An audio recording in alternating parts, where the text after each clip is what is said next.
Quando chega um feriado assim, eu acho muito importante a gente explorar esse assunto e trazer esse assunto à luz das Escrituras. Então hoje eu vou falar sobre a Páscoa, né? Hoje eu falarei sobre a suprema importância da ressurreição de Cristo. É muito importante. Pela graça de Deus, em agosto eu completarei 7 anos que eu estou aqui nessa igreja, participando desse processo de plantação. E eu já tive a oportunidade de fazer a exposição de todos os textos clássicos que falam da ressurreição. Mateus 28, Marcos 16, João capítulo 21, Lucas 24. Mas hoje eu quero expor para vocês 1 Coríntios capítulo 15, versos de 1 a 20. Eu quero mostrar para vocês o relato de Paulo. Paulo relatando sobre a ressurreição de Jesus. Então abra lá as Escrituras, 1 Coríntios capítulo 15. Eu farei uma leitura dos versos de 1 a 20, que é o texto que eu quero expor. E mantenha a sua Bíblia aberta, para nós entendermos ainda mais, com profundidade, a suprema importância da ressurreição de Cristo. Vamos pensar, vamos aprofundar as nossas mentes e corações nessa doutrina que para nós é muito cara. Muito cara. 1 Coríntios capítulo 15. Acompanhe comigo a leitura da Escritura. Irmãos, venho lembrar-lhes o evangelho que anunciei a vocês, o qual vocês receberam e no qual continuam firmes. Por meio dele, vocês também são salvos, se retiverem a palavra, assim tal como a preguei a vocês, a menos que tenham crido em vão. Antes de tudo, entreguei a vocês o que também recebi, que Cristo morreu pelos nossos pecados, segundo as Escrituras, e que foi sepultado e ressuscitou ao 3º dia, segundo as Escrituras. E apareceu a Cefas, e depois aos 12, depois foi visto por mais de 500 irmãos de uma só vez, dos quais a maioria ainda vive, porém alguns já dormem. Depois foi visto por Tiago e mais tarde por todos os apóstolos. Por último, depois de todos, foi visto também por mim, como por um nascido fora de tempo, porque eu sou o menor dos apóstolos e nem mesmo sou digno de ser chamado apóstolo, pois persegui a igreja de Deus. Mas pela graça de Deus sou o que sou, e a sua graça, que me foi concedida, não se tornou vã. Pelo contrário, trabalhei muito mais do que todos eles, todavia não eu, mas a graça de Deus comigo. Portanto, seja eu ou sejam eles, assim pregamos e assim vocês creram. Ora, se o que se prega é que Cristo ressuscitou dentre os mortos, como alguns de vocês afirmam que não há ressurreição de mortos? E se não há ressurreição de mortos, então Cristo não ressuscitou. E se Cristo não ressuscitou, é vã a nossa pregação e é vã a fé que vocês têm. Além disso, somos ditos por falsas testemunhas de Deus, porque temos testemunhado contra Deus que ele ressuscitou a Cristo, ao qual ele não ressuscitou, se é certo que os mortos não ressuscitam. Porque se os mortos não ressuscitam, também Cristo não ressuscitou. E se Cristo não ressuscitou, é vã a fé que vocês têm e vocês ainda permanecem nos seus pecados. E ainda mais, os que adormeceram em Cristo estão perdidos. Se a nossa esperança em Cristo se limita apenas a esta vida, somos as pessoas mais infelizes deste mundo. Mas, de fato, Cristo ressuscitou dentre os mortos, sendo ele as primícias dos que dormem. Até aqui. Vamos orar mais uma vez? Pai Santo, Pai amado, nós estamos diante da Tua presença e necessitamos de sabedoria para entender o texto sagrado. Pai, nós não queremos ser influenciados pela cultura, ser influenciados pelas ideologias deste mundo, mas tudo que nós desejamos é sermos persuadidos pela Tua palavra, Senhor. Então, ó Deus, que o Teu Espírito nos ilumine neste momento, para entender a palavra do Senhor e mais uma vez entender a profundidade, a largura, a extensão da ressurreição de Cristo por nós. Nós oramos agradecidos em nome de Jesus. Amém e amém. Permita-me ser repetitivo, mas é muito necessário eu tocar nesse assunto todo ano. Então, enquanto Cristo não voltar e eu não morrer, eu sempre vou ter que tratar desse assunto. O que é a Páscoa?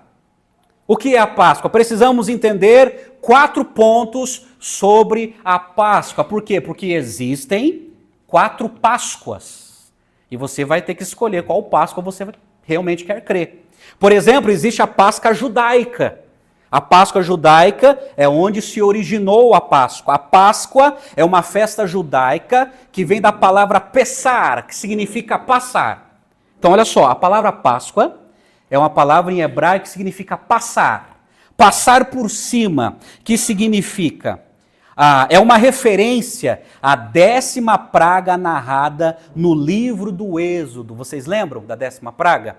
Quando o anjo da morte passou por cima das casas dos judeus no Egito e não entrou em nenhuma delas para matar os seus primogênitos. A razão é que os judeus haviam sacrificado um cordeiro por ordem de Moisés, e Moisés pediu para que colocasse aquele sangue do cordeiro nos umbrais e nas soleiras, para que o anjo da morte passasse em cima das casas judaicas. E o anjo da morte ceifou todos os primogênitos do Egito. O cordeiro foi imolado, o sangue foi derramado, foi passado nos umbrais, e o anjo da morte passou por cima das casas judaicas e não ceifou os primogênitos dos hebreus, mas dos egípcios. Naquela mesma noite, que foi na noite de 14 do mês de Abib, que é o primeiro mês do calendário hebraico, os judeus saíram livres do Egito após mais de 400 anos de escravidão. Moisés, então, instituiu a festa da Páscoa como memorial perpétuo do evento. Essa é a festa mais importante do calendário judaico. E se sacrificava um cordeiro que era comido com pães sem fermento e ervas amargas, e tudo isso se tornou parte da lei cerimonial. Então, olha só, até hoje, os judeus comemoram a Páscoa, comemorando e se lembrando da libertação de Israel da escravidão do Egito. Então, ali está o cordeiro, eles se alimentam do cordeiro, eles comem os pães sem fermento. O fermento, ele simboliza no Antigo Testamento, principalmente, o pecado, né? O pecado tem esse poder de influência e de contagiar e fazer algo crescer. E as ervas amargas, eles comem as ervas amargas lembrando da amargura da escravidão lá no Egito. Então essa é a Páscoa judaica. E entretanto, a Páscoa judaica foi instituída como uma lei cerimonial para os hebreus do Antigo Testamento. Então, gente, aqui está a origem da Páscoa. A Páscoa judaica significa o seguinte, que um dia Deus libertou o povo de Israel da escravidão do Egito. Aí teve todos esses elementos que Deus revelou para que Moisés ensinasse o povo de Israel a comemorar e através dos elementos rememorar essa libertação. Essa é a primeira Páscoa.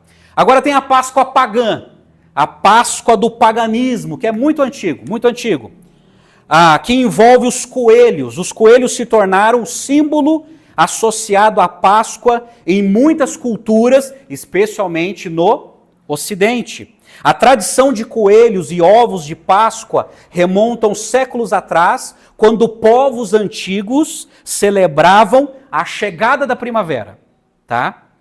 E também eles celebravam um período da fertilidade, de renovação de vida e assim por diante. É tão interessante que eu estava vendo uma reportagem, um jornalista entrevistando pessoas na rua, e quando o jornalista perguntava, o que é Páscoa para você? A maioria falava assim, a Páscoa para mim significa renovação de vida. É uma vida nova. Porque essa ideia, ela vem de muitos anos atrás. Essa questão de Páscoa significa que eu estou começando uma nova vida. Agora eu tenho uma nova vida, uma nova sorte, uma nova esperança. Os coelhos passaram a se associar à Páscoa por serem animais férteis e que os coelhos são capazes de ter muitos filhotes numa única gestação. Isso influenciou a tornar a figura do coelho como símbolo da renovação da vida e da fertilidade, e que é um tema comum na celebração da Páscoa. Os ovos de Páscoa também se tornaram símbolos importantes da renovação e vida nova. E frequentemente eram decorados, eram pintados e eram trocados entre famílias e parentes e amigos na celebração da Páscoa. Então, gente, essa tradição que é pagã, ela é bem antiga. Esse negócio de pintar ovo, falar que coelho bota ovo, que é uma contradição muito grande, pintar ovo, presentear ovo, é uma tradição pagã que, antigamente, os povos pagãos, que não tinha nada a ver com a fé judaica, eles comemoravam assim e se comportavam assim. É lógico que o mercado pegou carona, né? O mercado pegou carona e inventaram o ovo de Páscoa de chocolate, que se tornou um sucesso. Então esta é a Páscoa pagã, que veio de séculos atrás e que é praticada até hoje. Aí o que aconteceu? Veio o advento do cristianismo, principalmente do catolicismo romano. A Páscoa romana, aí, com o evento, com a expansão da Igreja Católica Romana, a Igreja Católica vendo essa tradição pagã e sabendo da tradição judaica, eles cristianizaram a tradição pagã da Páscoa. A Páscoa foi cristianizada pelo catolicismo romano e a conhecida e nomeada Sexta da Paixão entrou no calendário litúrgico cristão durante a Idade Média como dia santo. Então lembre-se que antes do advento do catolicismo não existia essa Semana Santa. Mas eles vendo essa tradição pagã, eles cristianizaram esse evento. O romanismo que criou a chamada Semana Santa. Esse calendário litúrgico é composto da seguinte maneira, olha só. Primeiro, ela, com o domingo anterior ao da Páscoa, que passou a ser chamado de Domingo de Ramos, tá? Então começa ali, Domingo de Ramos, a Semana Santa. Depois tem a Quarta-feira Santa. Esse é o dia em que muitos católicos fazem a chamada visita às 7 igrejas. Isso era mais praticado antigamente. A visita às 7 igrejas, às 7 capelas. Depois vem a Quinta-feira Santa, que é conhecida como a Missa da Ceia do Senhor. É nessa missa que ocorre também o famoso lava-pés. Depois vem a Sexta-feira Santa, que os católicos celebram a paixão e a morte de Cristo e muitas igrejas realizam a Via Sacra.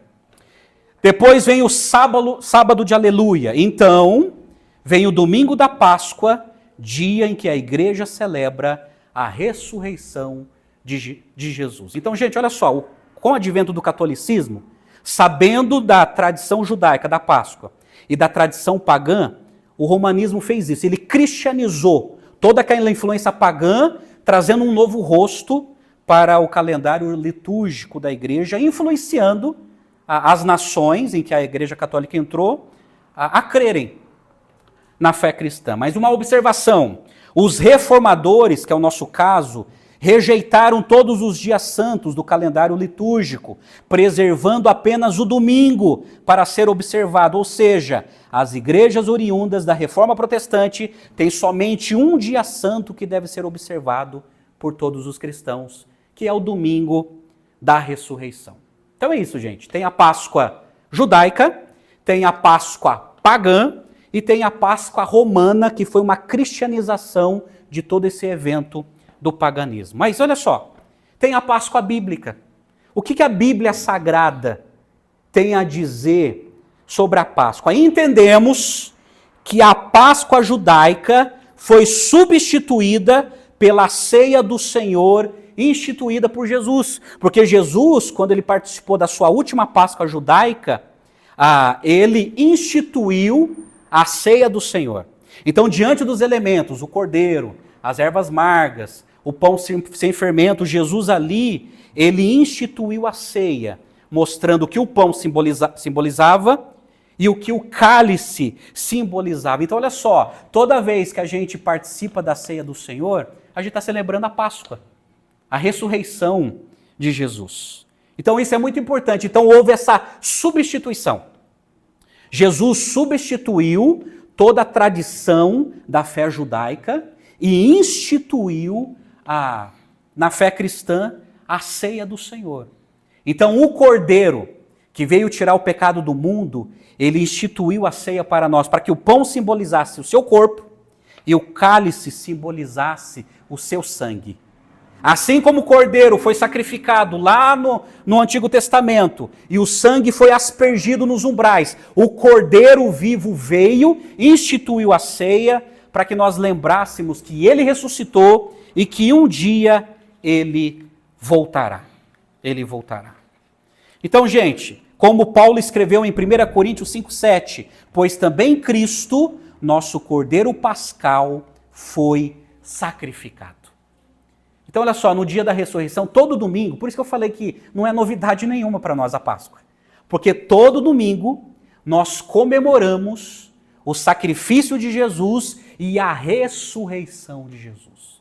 E quando nós participamos da ceia, nós rememoramos tudo aquilo que ele fez por nós, inclusive lembrando da sua ressurreição. Então, Páscoa para nós não é um feriado único anual. Páscoa para nós é todo domingo e toda ceia. Certa vez o pastor Charles Spurgeon, pregando sobre isso, lá em Londres, ele falou assim: separar um domingo de Páscoa para uma memória especial da ressurreição é uma invenção humana, para a qual não existe mandamento escriturístico, mas fazer de todo o dia do Senhor um domingo de Páscoa é adequado àquele que ressuscitou bem cedo no primeiro dia da semana. Amém, gente? Deu para entender esse panorama histórico? Então, olha só, é uma questão de ultimato, de decisão. Qual Páscoa você vai celebrar?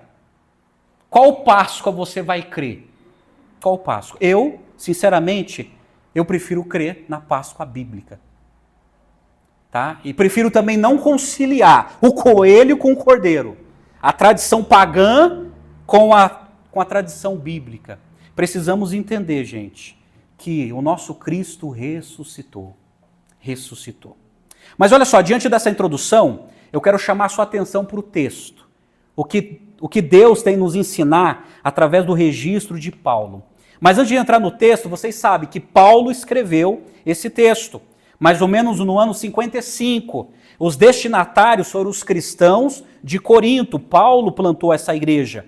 A ocasião foi o seguinte: Paulo escreveu essa carta quando estava em Éfeso. E é quase certo que tenha sido durante a sua terceira viagem missionária. Qual foi o propósito de ter escrito essa carta? Foi combater a rebeldia e as divisões e a falta de amor que tinham sido causados pelo orgulho e pela presunção na igreja de Corinto. Então foi escrito com essa... Amados, dentro da igreja de Corinto, havia algumas pessoas que não estavam crendo mais na ressurreição. E nós veremos isso. Então, olha só, esse capítulo é a mais extensa abordagem da ressurreição na Bíblia. É a mais extensa. Tanto a ressurreição de Jesus Cristo, como registrada nos evangelhos, quanto a ressurreição dos cristãos, como prometida nos evangelhos, são aplicadas aqui. Então, nós temos o maior texto escrito falando da ressurreição de Jesus. A ressurreição de Cristo é o maior milagre da história. Ou é o maior engano mundial. Cristo venceu a morte, temos prova disso, porém, se Cristo não ressuscitou, somos um bando de pessoas enganadas. Jesus saiu do túmulo, ou então uma mentira tem transformado o mundo. Com a ressurreição de Cristo, o cristianismo se mantém em pé, ou ele cai. Aí, eu concordo, gente, com o comentário do reverendo Hernandes Dias Lopes, falando sobre a influência dentro da igreja de Corinto, ele escreveu assim, preste atenção: a igreja de Corinto começou a abandonar a sua fé e a substituir a teologia pela filosofia grega. A filosofia grega acreditava na imortalidade da alma, mas não na ressurreição do corpo. Ela acreditava na vida futura, mas não na ressurreição. Os gregos acreditavam no dualismo filosófico, eu já te explico. Para eles, o espírito era essencialmente bom, mas a matéria era essencialmente má.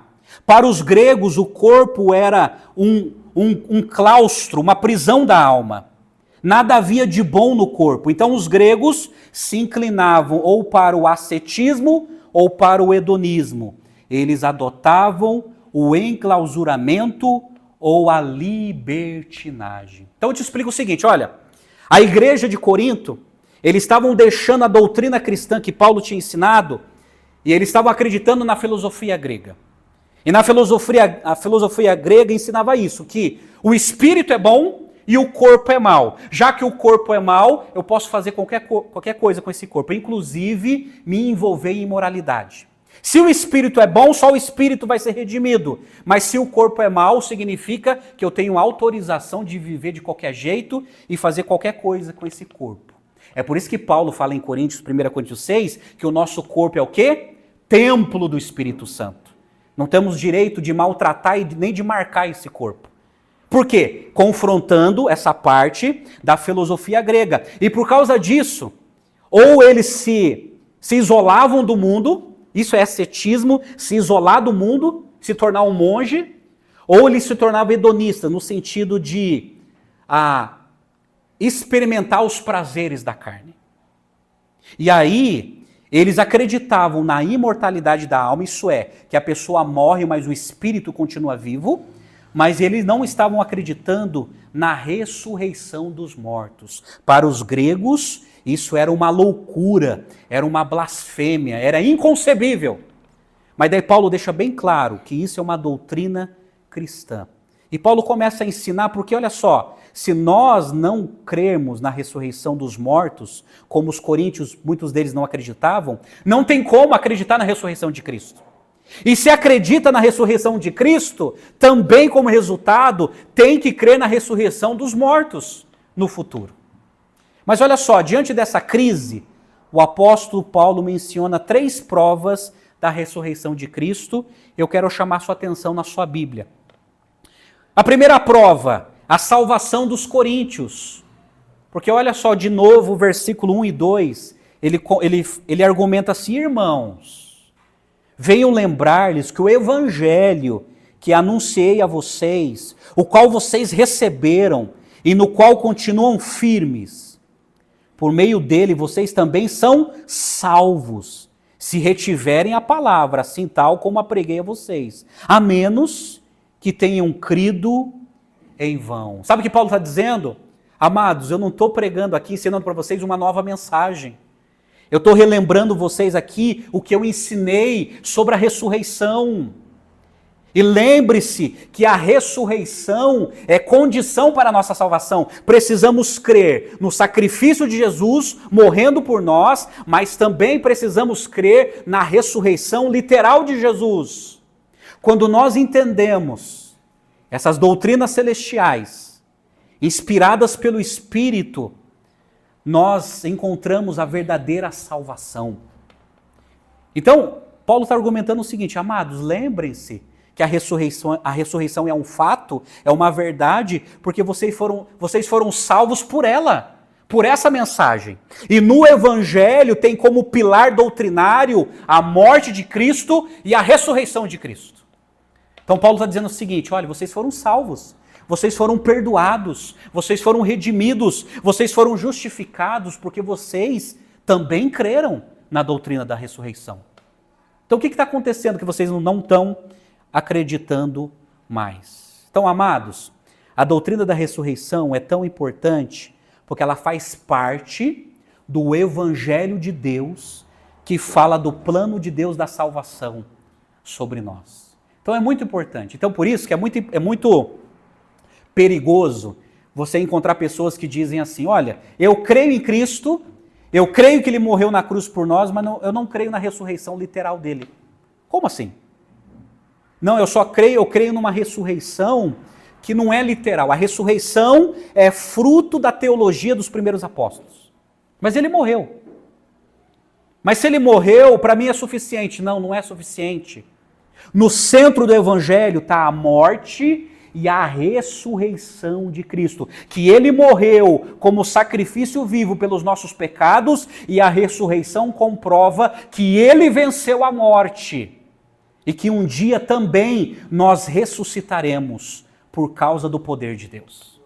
Então, uma doutrina depende da outra para completar a veracidade do evangelho. Então, não crer na ressurreição corpórea de Cristo não tem como ser cristão. Não crer na ressurreição literal e corporal de Jesus. É por isso que um cristão disse assim, um salvador morto não poderia salvar ninguém. Se Cristo não ressuscitou, ele não tem nenhuma credencial para salvar. Um redentor morto é impotente e nada pode fazer para redimir o pecador. Nada, nada. Um Salvador que morreu, ele tem capacidade de salvar porque ele venceu a morte, ele ressuscitou. Amém, amados? Está fazendo sentido? É inegociável a doutrina da ressurreição. Precisamos crer na morte e na ressurreição de Cristo. E Paulo usa isso como primeiro argumento. Olha, lembre-se da salvação de vocês, a não ser que vocês não entenderam nada. A não ser que vocês creram em vão, como ele fala no verso 2. Por meio dele vocês também são salvos, se retiveram a palavra assim, tal como a preguei a vocês. A menos que tenham crido em vão. Então Paulo está dizendo, olha, a não ser que vocês foram incrédulos, mas se vocês acreditaram no meu evangelho, vocês foram salvos por causa da ressurreição. O segundo argumento são as escrituras do Antigo Testamento. Olha só como Paulo era bíblico. Aí no verso 3 e 4, olha só o que ele diz no verso 3 e 4. Antes de tudo, entreguei a vocês o que também recebi, que Cristo morreu pelos nossos pecados, segundo as Escrituras, e que foi sepultado e ressuscitou ao terceiro dia, segundo as Escrituras. Então, aqui Paulo, ele está recorrendo às Escrituras do Antigo Testamento, porque as Escrituras do Antigo Testamento falam do sofrimento, da morte e da ressurreição de Cristo. Então, Paulo está dizendo, olha só, eu não estou inventando nada. Eu não estou passando para vocês aqui uma nova inspiração. Eu estou transmitindo a vocês aquilo que eu recebi da própria palavra de Deus, das Escrituras, que é a palavra de Deus. Cristo morreu pelos nossos pecados, como diz a Escritura. Sua morte não foi um acidente, nem sua ressurreição uma surpresa. Tudo já estava profetizado. Jesus ressuscitou conforme dizem as Escrituras. A ressurreição de Cristo foi um acontecimento histórico profetizado pelo próprio Deus. É isso. É um acontecimento histórico, lembre-se. A ressurreição não é um acontecimento mitológico, fruto da cabeça dos apóstolos. É um acontecimento histórico profetizado por Deus no Antigo Testamento. Então aqui Paulo está convencendo os coríntios, olha, deixa essa filosofia grega de lado, falando que não existe ressurreição, porque existe, porque vocês foram salvos por essa mensagem. Vocês são prova viva que vocês foram salvos por essa mensagem. E outra, eu transmiti para vocês aquilo que eu recebi. Eu não estou aqui filosofando, eu não estou aqui trazendo uma nova teologia, eu estou trazendo para vocês aquilo que eu recebi. Que Cristo morreu e ressuscitou segundo as Escrituras. Amém, gente? Só isso seria material suficiente para nos convencer. Primeiro, a nossa salvação, que nós fomos salvos mediante a doutrina da ressurreição e diante das Escrituras que nos convenceu que Cristo ressuscitou. Mas daí tem um terceiro argumento, as testemunhas oculares. Olha só no verso 5 na sua Bíblia, que ele começa a mostrar uma lista de testemunhas que viram Jesus, tá? É lógico, não é uma lista exaustiva, mas Paulo escreveu assim: apareceu a Cefas e depois aos 12. Depois foi visto por mais de 500 irmãos de uma só vez, dos quais a maioria ainda vive, porém alguns já dormem. Depois foi visto por Tiago e mais tarde por todos os apóstolos. E no verso de 8 a 11 ele fala que Jesus apareceu para ele, ressurreto. Como eu falei, Paulo aqui, ele não está trazendo uma lista exaustiva, porque nós sabemos que Jesus apareceu primeiro para Maria Madalena. Mas daí aqui ele usa Cefas, que é Pedro, isso é que Jesus apareceu para Pedro, por exemplo, em Lucas 24, 34, na lista do aparecimento, Pedro parece que foi o primeiro homem que viu Jesus ressuscitado. Depois aos 12 apóstolos. Agora aqui a gente precisa entender como 12 apóstolos se Judas já tinha se suicidado. Porque Judas Iscariotes não viu Jesus ressuscitado.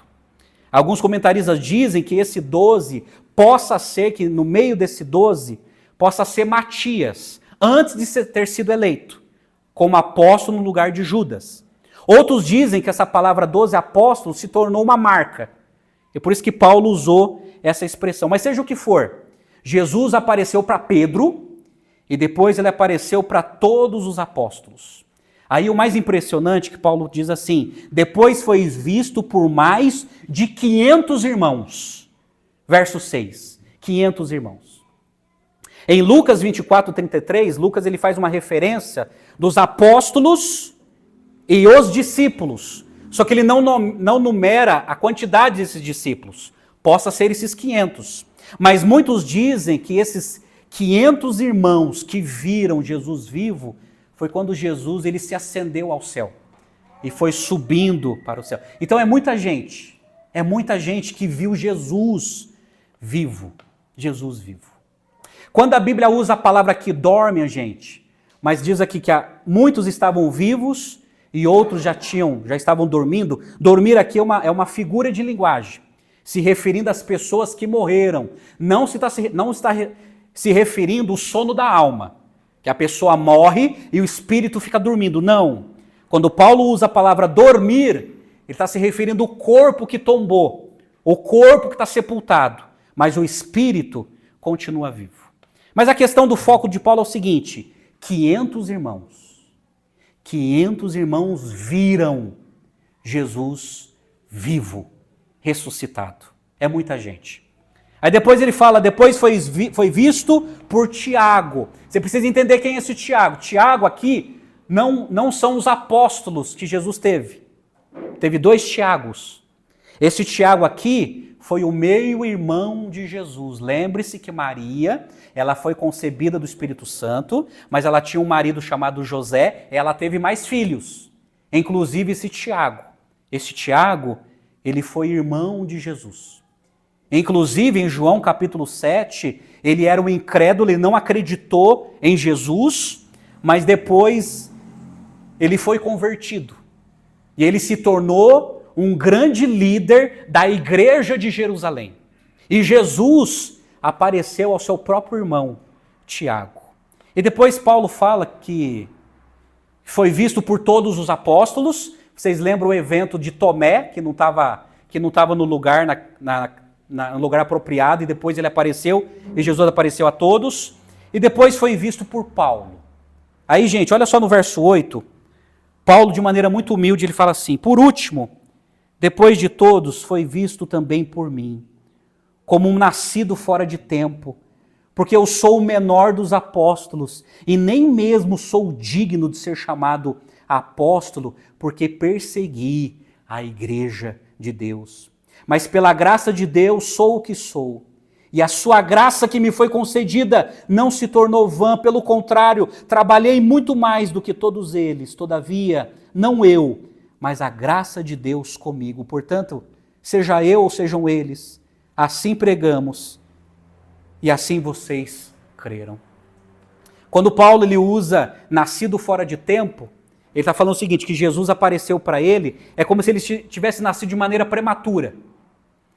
Aí Jesus já chamou ele, já convocou ele para pregar o evangelho. Agora, alguma coisa aconteceu com esse homem. Esse homem ele era sanguinário, ele era um anticristão, ele perseguiu vários cristãos, e quando ele teve um encontro com Cristo, ele se tornou o maior expositor da fé cristã. De exterminador, ele se tornou um expositor. De perseguidor, ele se tornou o maior missionário do cristianismo do século I. Sabe por quê? Porque ele viu Jesus, Jesus o encontrou, e ele viu Jesus vivo, ressuscitado. E Cristo falou para ele, Saulo, Saulo, por que me persegues? Coisa terrível é perseguir a igreja do Senhor. Então, amados, aqui ele está colocando o seguinte, que Jesus de fato ressuscitou. Ressuscitou por causa da salvação dos coríntios, por causa das escrituras e por causa das testemunhas oculares, que viram Jesus vivo. Não viram, não tiveram uma visão, mas eles viram Jesus totalmente vivo e ressurreto. Amém, irmãos? Então essa é a experiência de Paulo. Esse foi o registro de Paulo. Agora olha só, é possível crer na ressurreição de Cristo e negar a ressurreição dos mortos? A resposta é não. Se Cristo ressuscitou, nós também um dia ressuscitaremos. Esse é o argumento dele do verso 12 ao 20. Deixa eu destacar 2 pontos com vocês. Primeiro argumento. O argumento lógico de Paulo é que se não há ressurreição de mortos, Cristo não ressuscitou. Lembre, os coríntios não estavam acreditando na doutrina da ressurreição, mas Paulo falou no verso 12 e no verso 13, se não há ressurreição dos mortos, significa que o nosso Cristo não ressuscitou. Então, a doutrina da ressurreição é uma verdade. Segundo argumento, negar a ressurreição de Cristo é despir a mensagem cristã de 7 pontos. Olha só, dizer que a doutrina da ressurreição e que a ressurreição de Cristo não existe, é você desmontar 7 pontos da fé cristã. Porque olha só, no verso 13, Paulo fala assim, que Cristo, quem não crê na doutrina da ressurreição, significa que Cristo não ressuscitou. Olha só o que ele escreveu no verso 13. E se não há ressurreição de mortos, então Cristo não ressuscitou. Porque se os mortos não ressuscitam, também Cristo não ressuscitou. Verso 13 e verso 16. Então Paulo está dizendo, se você não acreditar na doutrina da ressurreição, significa que Cristo também não ressuscitou. Mas daí no verso 14 ele diz que a nossa pregação é vã. Ele diz assim, se Cristo não ressuscitou, é vã, é inútil a nossa pregação. Então isso é muito importante. Olha, amados, se Cristo não ressuscitou, nós estamos perdendo tempo pregando sobre Cristo. Porque não adianta pregar sobre uma pessoa morta, que morreu, que fundou uma religião e morreu. É uma pregação inútil, que não produz vida. Mas a pregação só produz vida porque o nosso Cristo ressuscitou. E não crer na ressurreição é uma pregação vã, inútil. Aí ele diz no verso também, e vã é a vossa fé. Isso é, quem não crê na ressurreição de Cristo ou na ressurreição dos mortos é uma fé falsa, é uma fé inútil. E ele fala também que nós somos testemunhas falsas, como está no verso 15. E se somos ditos por falsas testemunhas de Deus, porque temos asseverado contra Deus que ele ressuscitou a Cristo, o qual ele não ressuscitou, é certo que os mortos não ressuscitam. Então quem não crê na ressurreição é uma falsa testemunha de Deus, porque Deus prometeu e profetizou que Cristo ressuscitaria. Aí pior, ele fala que quem não crê na ressurreição permanece nos vossos pecados. Verso 17. E se Cristo não ressuscitou, é vã a vossa fé e ainda permaneceis nos vossos pecados. Sabe o que Paulo está dizendo? Se Cristo não ressuscitou por nós, nós ainda estamos separados de Deus. por causa dos nossos pecados. Se Cristo não ressuscitou por nós, nós ainda estamos escravizados pelo pecado e nós ainda estamos indo para o inferno, o fogo eterno. Então Paulo está dizendo o seguinte, nós fomos salvos e se não crer na ressurreição, todos ainda estão condenados. A sua crença foi inútil. É isso que Paulo está dizendo. E ele diz também, os que morreram em Cristo pereceram, como está no verso 18. E ainda mais, os que dormiram em Cristo pereceram. Isso é, aqueles que morreram crendo em Cristo foram condenados. Pereceram. Se a ressurreição não existe, aqueles homens e mulheres piedosos do passado que acreditaram em Jesus e morreram, então eles foram todos condenados. É isso que Paulo está dizendo sobre a importância da doutrina da ressurreição. Aí o último, ele fala assim, que quem não crê na ressurreição, ele diz assim, são as pessoas mais infelizes entre os homens. Porque no verso 18 ele diz assim, se a nossa esperança em Cristo se limita apenas a esta vida, somos os mais infelizes de todos os homens. Tem uma tradução que diz assim, somos os mais miseráveis de todos os homens. Sabe o que Paulo está dizendo? O que muita gente crê hoje. Muita gente que usa Jesus para satisfazer os seus desejos. Só vive essa vida.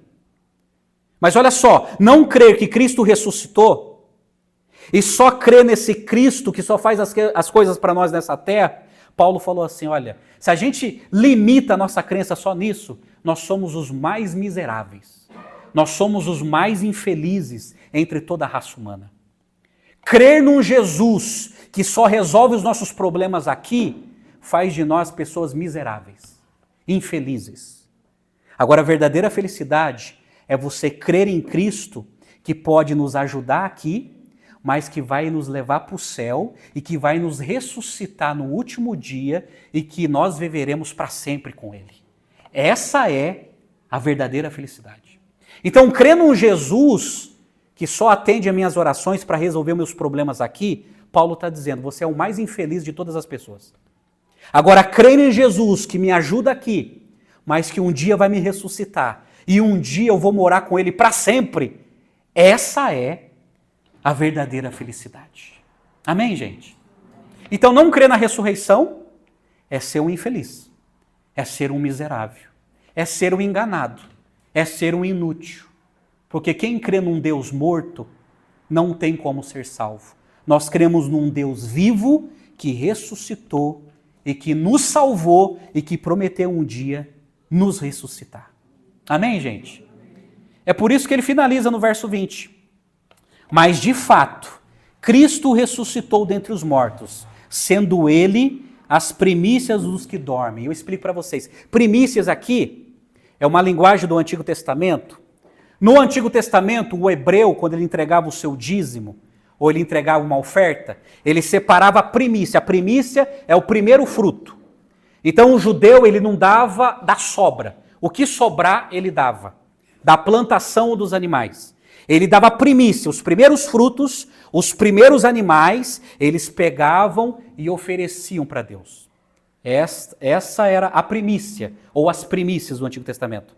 Aí Paulo, ele usa essa terminologia, essa expressão, dizendo o seguinte, Jesus é as primícias dos que dormem, isso é, Jesus é aquele que morreu e ressuscitou para nunca mais voltar a morrer.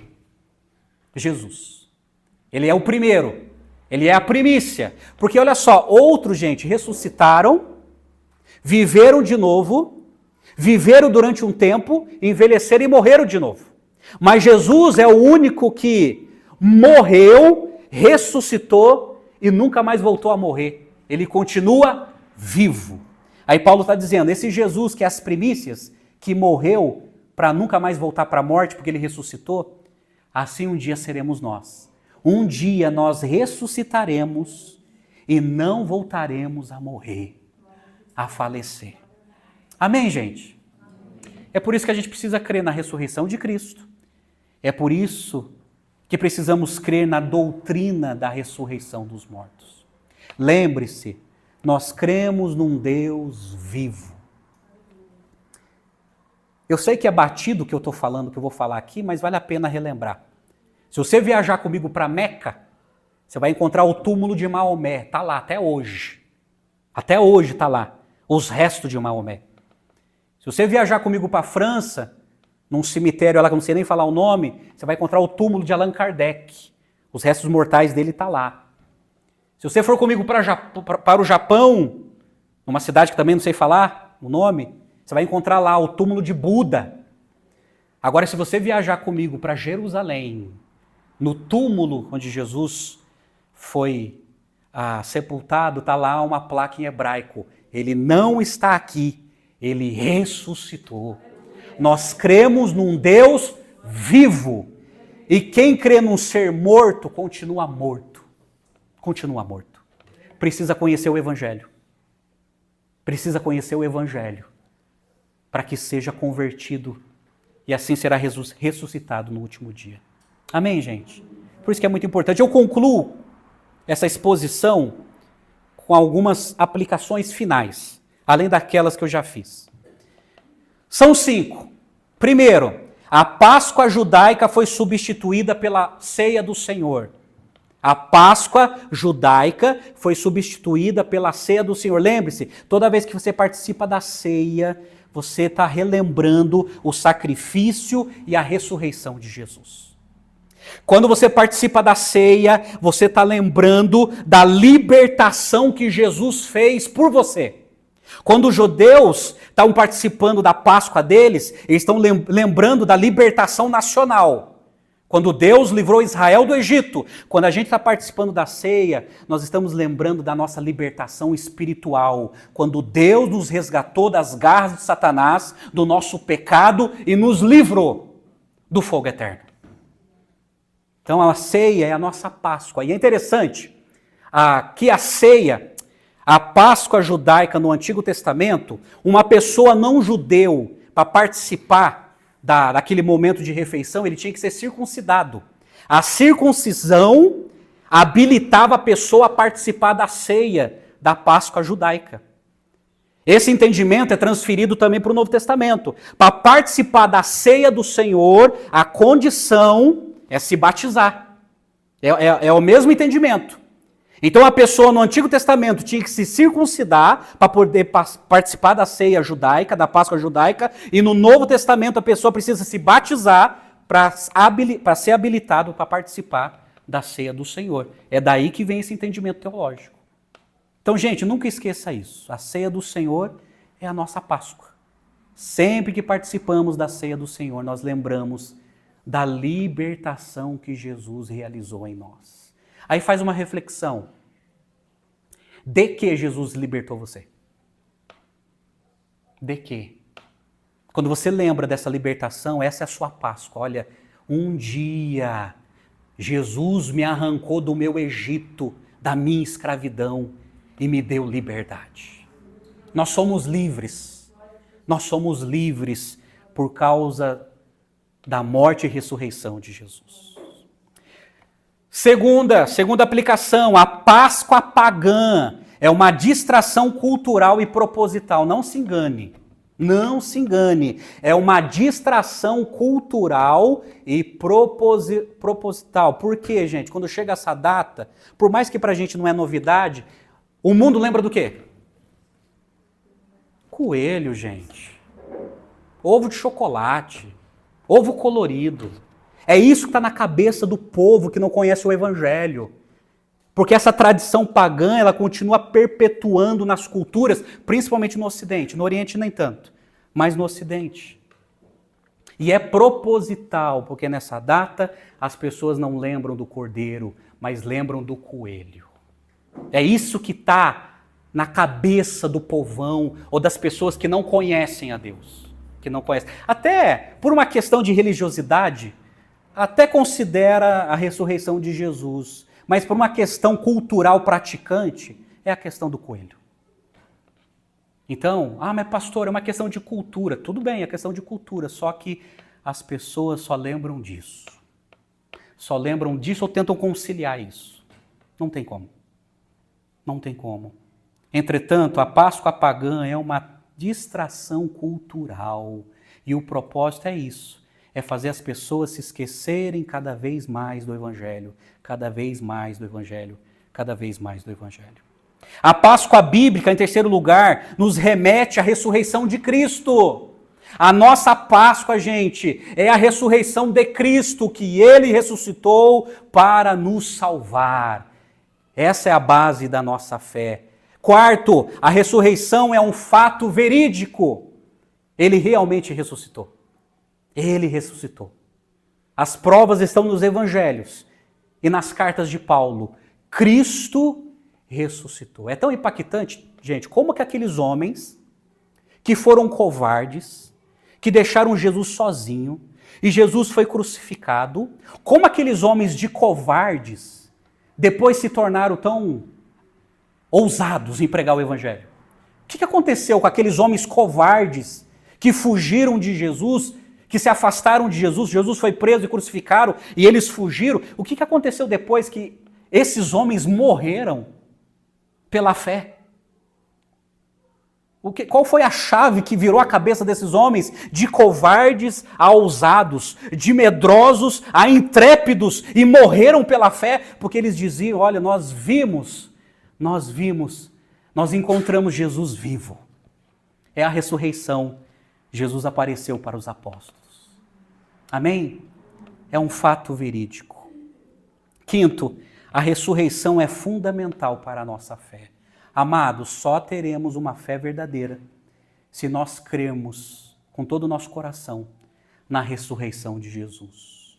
Que Ele ressuscitou para nos salvar. E eu termino quando Paulo fala assim, Romanos 4:25, falando de Jesus, o qual foi entregue por causa das nossas transgressões e ressuscitou para a nossa justificação. Jesus ressuscitou para a nossa justificação, para que nós fôssemos considerados justos e para que pudéssemos ter um relacionamento correto com Deus. Fomos perdoados, inocentados, através do sacrifício e da ressurreição de Jesus. Amém? Gente, que nós possamos lembrar disso. Para quem tem criança pequena, os pais que estão aqui possam sempre estar inculcando nos filhos, porque é isso, gente. Eles serão contagiados por esse mundo, pela escola, pela universidade, pela cultura vigente. O papel de cada pai e mãe é influenciar os seus filhos a crerem na Páscoa bíblica. E os ajudarem a chegarem à fé. A fé verdadeira. Então que Deus nos ajude nessa batalha de Davi e Golias. Que Deus esteja conosco. E que Deus faça nos lembrar sempre dessa doutrina que faz parte da nossa salvação. Amém? Você crê na ressurreição de Cristo? Você crê na ressurreição dos mortos? Amém. Assim seja. Que Deus nos ajude. Vamos orar? Vamos orar? Pai Celestial, muito obrigado pela Tua palavra, Senhor. Ajuda-nos, ó Deus, a não nos conformarmos com este mundo. Ajuda-nos a entender a ressurreição de Cristo por nós. A cada dia, Pai, principalmente num feriado desse que é marcado pelo nosso mundo, apesar de não ser nenhuma novidade para nós, mas que possamos entender que o nosso Cristo ressuscitou para nos salvar. Abençoa o Teu povo, Pai. Aumenta a nossa fé, fortalece a nossa fé diante das demandas ideológicas deste mundo e ajuda-nos a contemplar cada dia que Tu estás vivo e que um dia o Senhor virá nos buscar e que um dia estaremos para sempre com o Senhor. Nós sonhamos por esse dia, nós ambicionamos por esse dia, Senhor, em que o Senhor virá para buscar a Tua igreja. Perdoa os nossos pecados e ajuda-nos, ó Deus, a viver a Tua vontade. Nós oramos agradecidos em nome do Senhor Jesus. Amém e amém, Senhor.